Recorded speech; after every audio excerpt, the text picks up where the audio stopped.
Srimate Ramanujaya Namaha.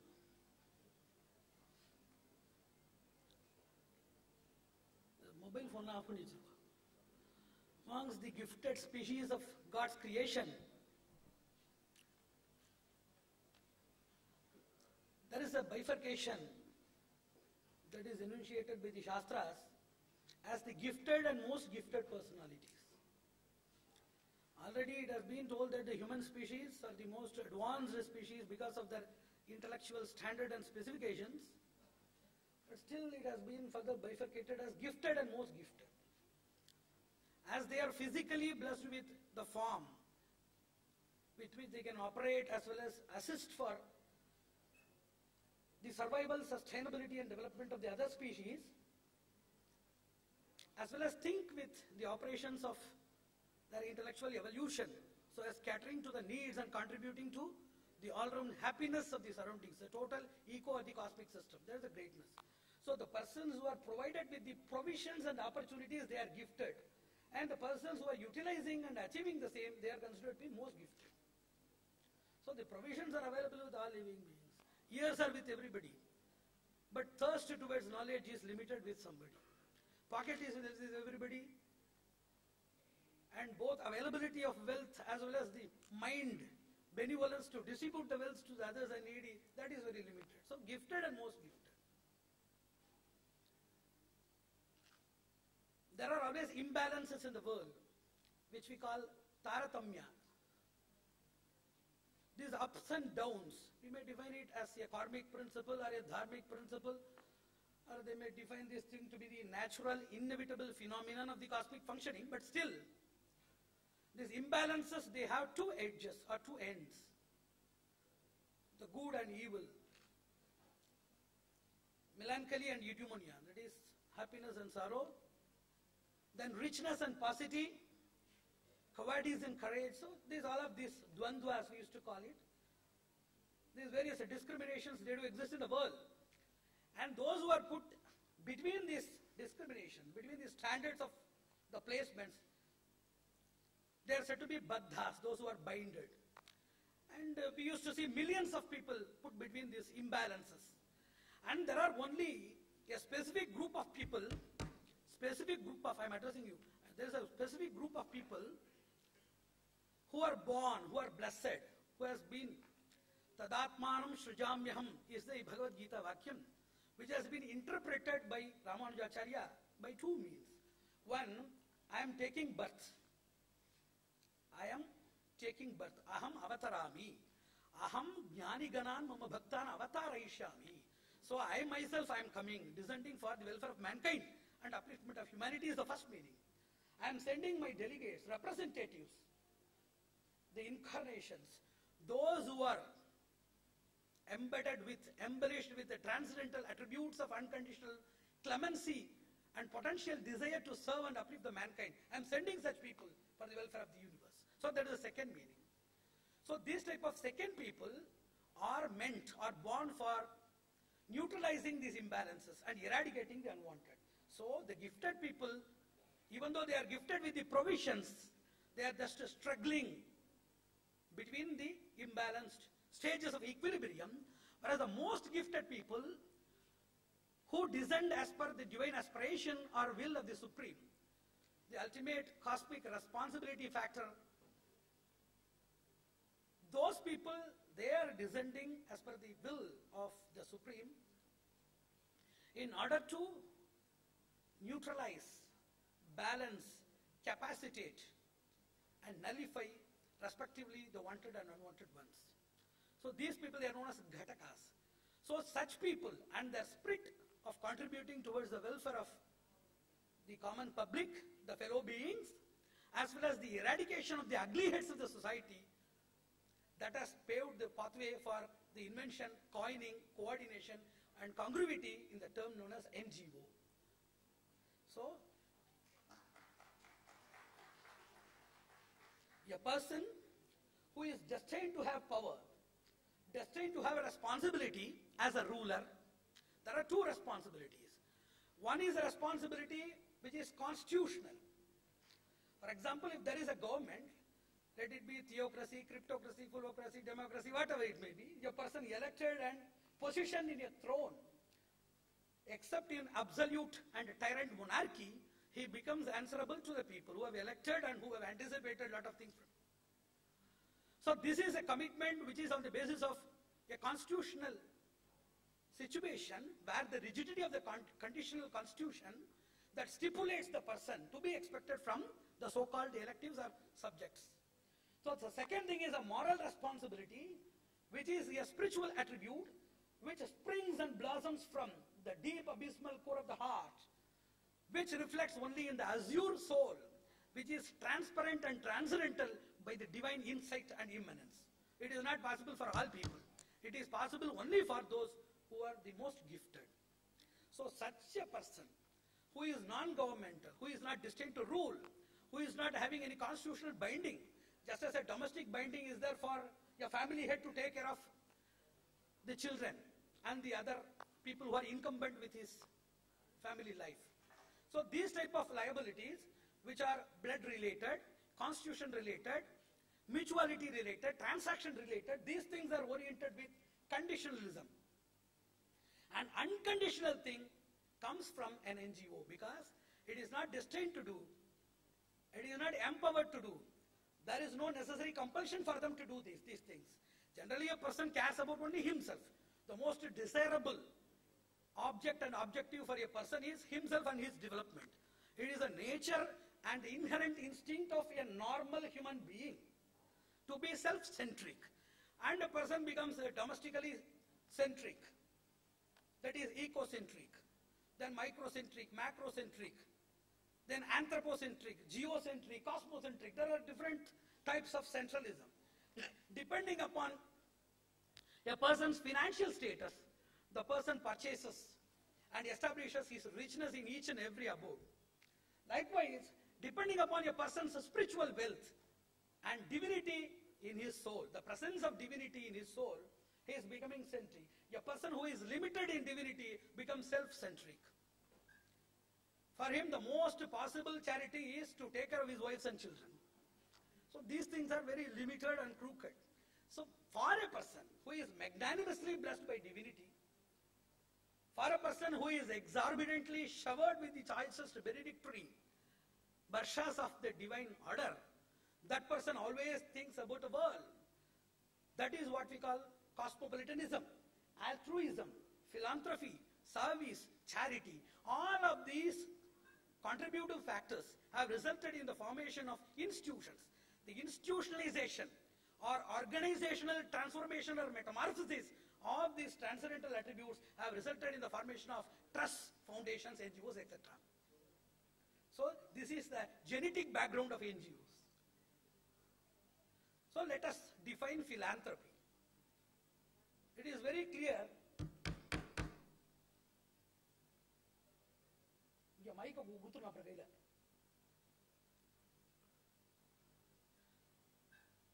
Anthropo is a suffix which represents all human beings. And philanthropy is no doubt, it is love towards fellow human beings. Like philosophy, Sophia means knowledge, philosophy is love towards knowledge, acquiring knowledge, blemishless knowledge, endless knowledge, scrupulous knowledge, infinite knowledge. Likewise, philanthropy is the persons, that's how it is defined in lexicography. The dictionary definition is very nice and impregnated with beautiful meaning. It is practical benevolence. It is not just benevolence with word courtesy, lip service, or just a mental thought frame which is not fructified in the form of service. Arivinar aguvadundo, piridinoi tannoi pol potra kade.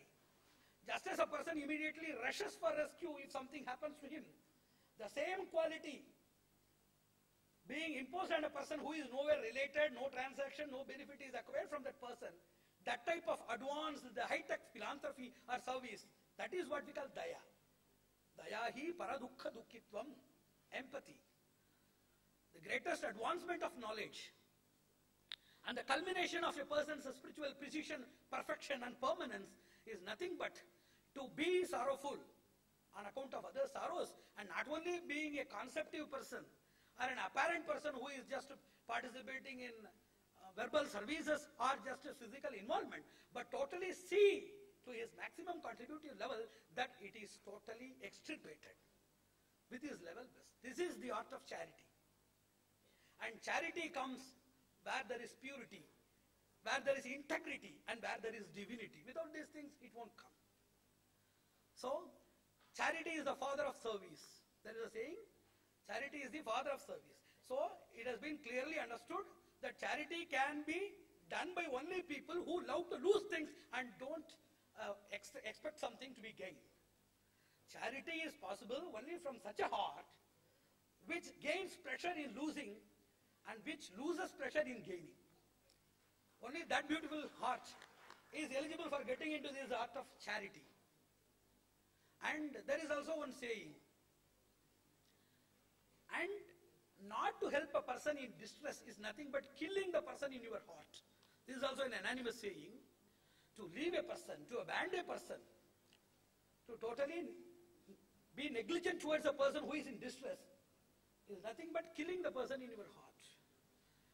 And helping a person has no reason. It is beyond reason. What is the reason? That he is related. I am going to get a benefit from the person. The person may be helpful in the future. And I may get some fame. I may get some concession, subsidy, grant, aid. So without expectation of anything in return, except the welfare of the person to whom it is done, that is known as charity, and that is the art of charity. So the science of charity starts from mercy. The art of charity starts from service and dedication. The second thing, the service to mankind, all mankind, whether it is possible or not, that is entirely different. But those who are having the most fruitful living, type of living, Albert Einstein, he used to say, the most worthwhile living or survival of a person is possible only if the person lives for others. For other persons, it is just like a survival of the other species. He is not distinguishable from the other species of the earth. So the most worthwhile, precious living, fruitful and meaningful living of a person is assured, certified only if the person tempts, tends, tries, struggles and strives to work for others, for the contribution of others. And there is one famous quotation I want to say.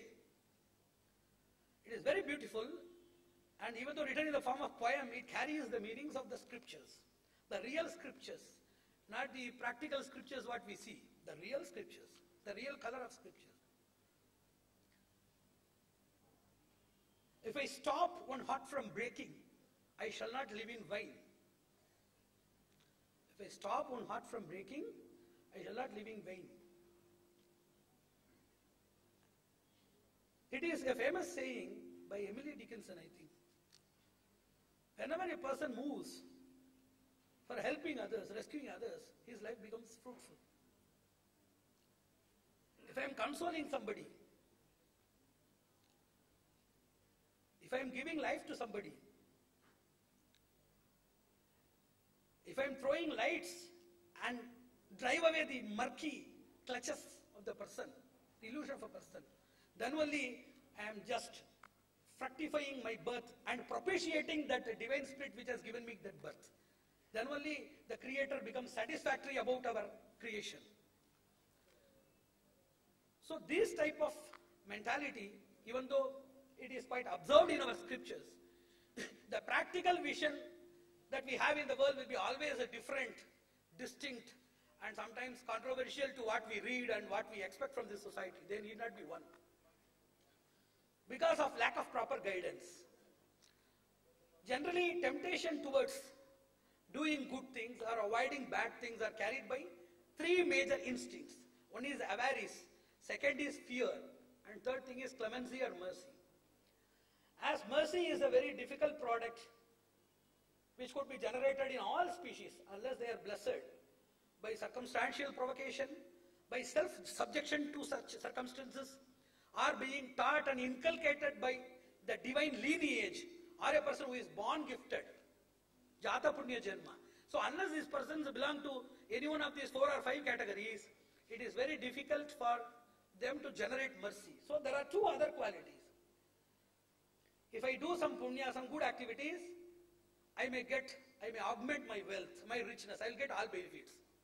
So, Punya Ruchi and Papa Bhaya, apart from the Daya, these two characters, they determine charity in the world. Most of the charitable organizations, apart from the innovative instincts known as escapism, tax evasion, fame, conditional conversions and other things, various other things are there, which are hidden and obvious.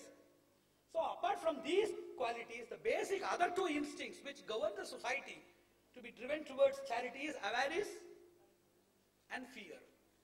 So if a person is suffering naturally, the person's religious scriptures or positive sciences such as astrology and other things, they admonish that the person's non-performance of a virtue or performance of a sin has resulted in prevention of a profit or augmentation of loss due to which the person is suffering. So such type of either a phobia towards papa or mania towards punya are fruits, that is sukha and dukkha. A person's interest, vested interest in getting more benefits and the person's inbuilt phobia nature by which he wants to avoid miserable grounds, the persons, they are tempted by the surroundings to do charities and to avoid these things. These are the major two principles which are governing the society. After the persons indulging in this, charioted by these two qualities, indulging in these activities of charity and nobility, gradually getting themselves enhanced, evolved into the pathway of spiritual perfection by proper teaching and guidance, they get their natural inherent mercy re-secreted.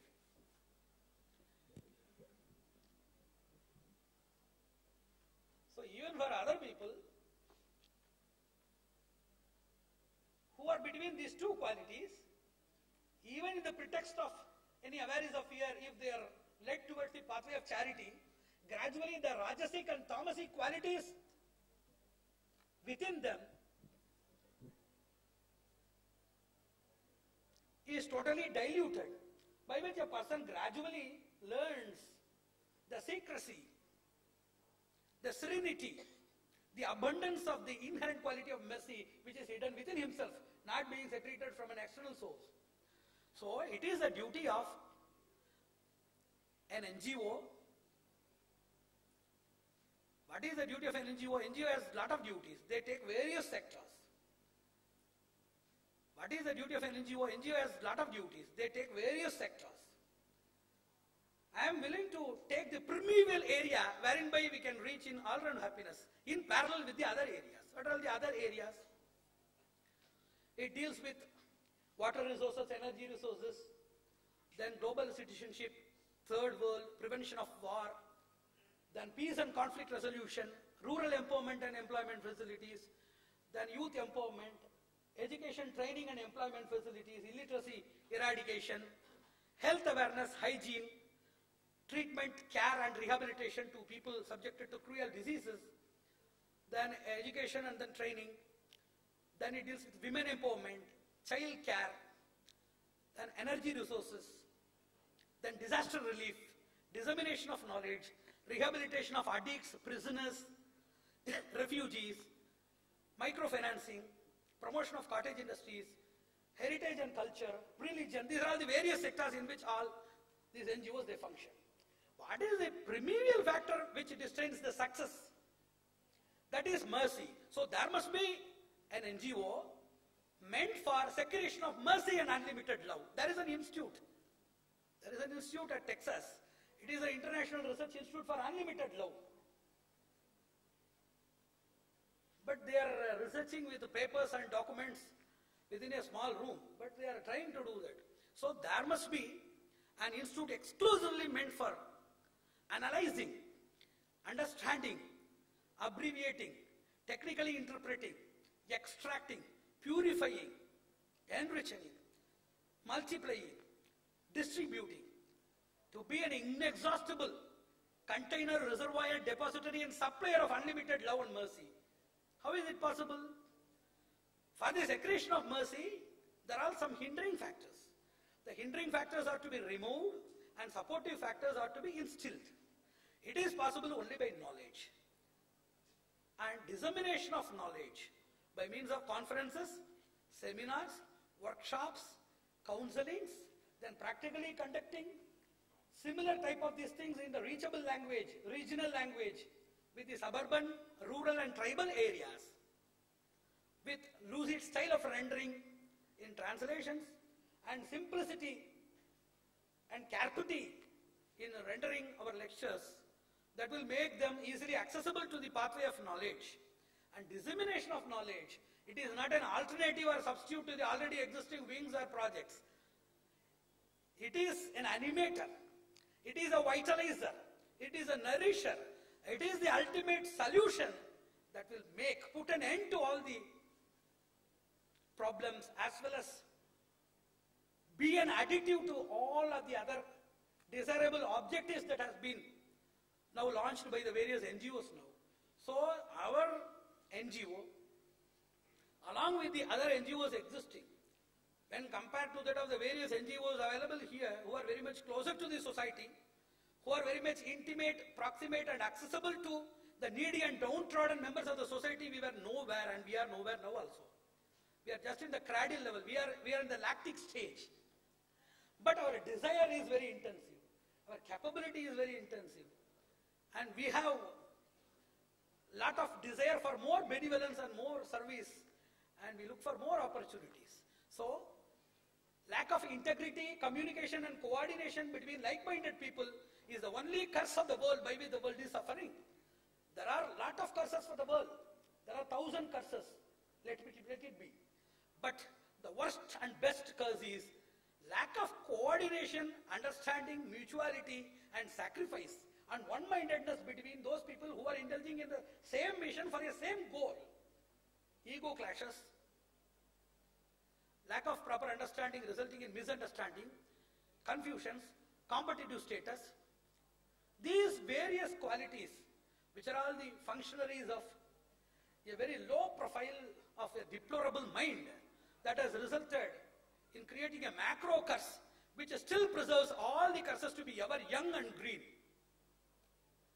So in order to throw lights upon these people to work on a common goal and a common platform, sharing the ideas of intellectual support, financial support, technical support, supporter of coordination and other assisting tools, project identification, product identification, then economical development, sustainable economical development for the functional and developmental status of the NGOs. All of these things must be discussed, must be debated even whenever required, and we must create such a common platform in which the united contribution of these NGOs will result in the formation of a new globe or the third world which everybody is dreaming.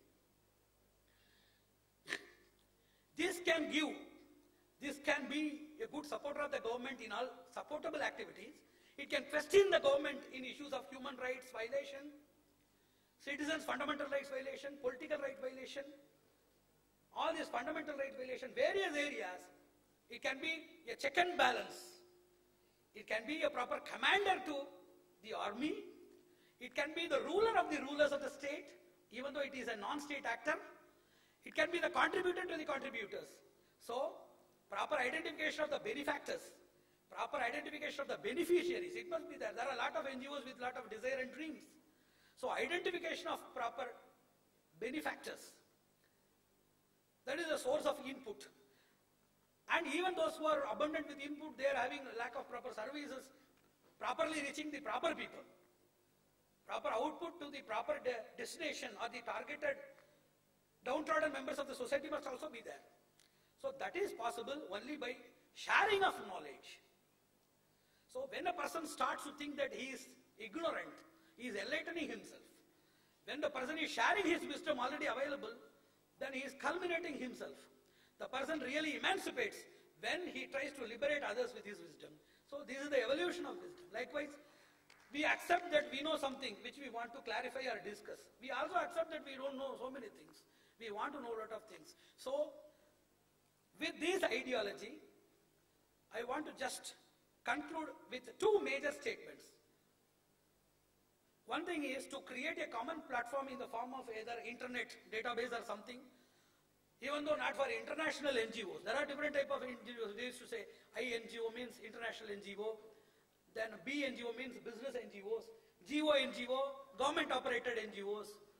QNGO is the quasi-governmental NGOs are there. There are innumerable types of NGOs and operations are there. Let us take in a small circle within a small diameter and cover at least Chennai or its suburbs to create a common platform where there can be daily net discussions and teleconference, clarification of doubt regarding the projects, identification of volunteers, conducting of functions, dissemination of knowledge through such seminars and workshops. Then emergency services like chikungunya, it came, and then natural disasters are there, communal clashes are there. Lot of such opportunities are there to serve. Lot of opportunities are there to serve. So to create a coordination, we must establish an internet discussion forum for the NGOs, at least for a specific area. And Ramanuja Mission Trust, I want to very humbly say that it is ready to offer any type of technical, intellectual or financial services for this noble cause, holy cause. And second thing is to establish a research center for NGOs. There is the Center of Advancement of Philanthropy, which Mukherjee may be knowing, Mumbai. There are a lot of research institutes, which is on World Social Forum, World Charitable Forum, and then World Research Institute on Charity, then International Research Institute on Philanthropical Services. I told about International Institute on Unlimited Love.